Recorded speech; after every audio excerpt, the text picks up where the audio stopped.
un hombre que caminó con Dios y luego desapareció. No murió, no fue enterrado, no dejó tumba. La Biblia lo menciona solo unas líneas, pero otros textos antiguos aseguran que vio el cielo, habló con ángeles y conoció secretos que ningún otro ser humano escuchó. Su nombre era Enoc, y su historia es una de las más misteriosas de toda la antigüedad.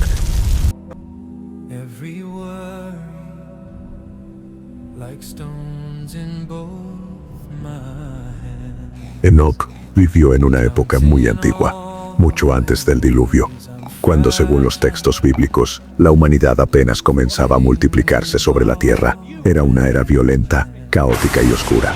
Pero en medio de ese mundo, la Biblia dice algo extraordinario sobre Enoc. No caminó como los demás, caminó con Dios. No fue rey, no fue guerrero, no fue sacerdote. Fue simplemente un hombre que decidió vivir diferente en un mundo que se estaba corrompiendo.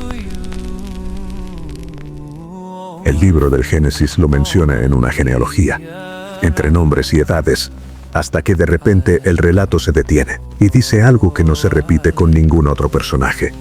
Enoc caminó con Dios y desapareció porque Dios se lo llevó. No dice que murió, no dice cómo, no explica cuándo. Simplemente ya no estaba. Este detalle ha intrigado a lectores, teólogos e historiadores durante miles de años. ¿Por qué Enoc no murió como los demás? ¿A dónde fue llevado? Y aquí es donde comienza el verdadero misterio. Porque fuera de la Biblia, existen textos antiguos, conocidos como apócrifos, que desarrollan esta historia con mucho más detalle. Textos que afirman que Enoc no solo fue llevado por Dios, sino que vio el cielo, presenció juicios divinos y fue testigo de una rebelión que cambiaría el destino de la humanidad. Estos escritos son conocidos como el libro de Enoc. Y lo que describen no es simbólico, no es poético, es perturbador. Después de ser llevado lejos de la tierra, Enoc no fue llevado al descanso, fue llevado al conocimiento. Los textos antiguos dicen que fue guiado a través de los cielos, más allá de las nubes, más allá de las estrellas visibles, hacia regiones donde la materia ya no se parece a la nuestra. Allí, Enoc vio estructuras que no eran de piedra, sino de luz, tronos que no estaban hechos por manos humanas, y seres que no dormían, no envejecían y no miraban el tiempo como nosotros.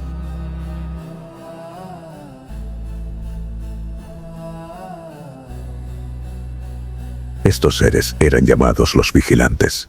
Según el libro de Enoc, los vigilantes eran ángeles puestos para observar a la humanidad, para proteger el orden de la creación. No fueron creados para gobernar la tierra, solo para vigilarla. Pero algo ocurrió. Enoc relata que algunos de estos vigilantes comenzaron a mirar a la humanidad, no como custodios, sino con deseo. Vieron a las mujeres humanas y desearon lo que no les fue dado, y allí comenzó la transgresión. Los textos dicen que descendieron a la tierra y rompieron un límite que jamás debía romperse. No solo tomaron mujeres humanas, sino que enseñaron secretos prohibidos, armas, guerra, hechicería, astrología, manipulación de la naturaleza y del cuerpo. Con ese conocimiento, la humanidad avanzó, pero se corrompió. De esa unión nacieron los Nefilim. No eran dioses, no eran humanos, eran algo intermedio. Gigantes fuertes, violentos, destructivos. No solo dominaban la tierra, la devastaban. El libro describe que consumían todo a su paso. Primero los frutos de la tierra, luego el ganado, y finalmente a los propios hombres. La creación entró en caos, la violencia cubrió la tierra como una sombra, y el clamor de la humanidad, según los textos, subió hasta los cielos. Fue entonces cuando Enoc fue llevado aún más alto. Allí vio algo que pocos textos se atreven a describir: el juicio contra los vigilantes. Enoc escucha cómo se decreta que los ángeles caídos serían encadenados, juzgados y confinados, que su descendencia sería destruida y que sus espíritus, al morir sus cuerpos, vagarían por la tierra. Espíritus sin descanso, espíritus sin cuerpo, espíritus que no pertenecerían ni al cielo ni a la tierra. Según el libro de Enoc, ahí nace el concepto de los demonios, no como ángeles caídos, sino como los espíritus de los Nefilim muertos. Enoc fue enviado de regreso con un mensaje que no era de esperanza, sino de advertencia, porque lo que había comenzado como una caída estaba a punto de convertirse en un juicio global, y la tierra estaba a punto de cambiar para siempre. Y entonces, según el libro de Enoc, Dios no permaneció en silencio. La corrupción ya no estaba solo en la tierra, había comenzado en los cielos. Los vigilantes que descendieron fueron juzgados, no con una muerte rápida, sino con un castigo eterno. Fueron encadenados, privados de luz, arrojados a prisiones de oscuridad, a la espera del día del juicio final. Azazel, el líder, fue cubierto con tinieblas, sepultado bajo rocas afiladas, lejos del mundo que había destruido, pero el daño ya estaba hecho. Los Nefilim murieron, y de sus cuerpos surgió algo nuevo, espíritus sin descanso, entidades que ya no pertenecían al cielo ni a la tierra, condenados a vagar entre los hombres.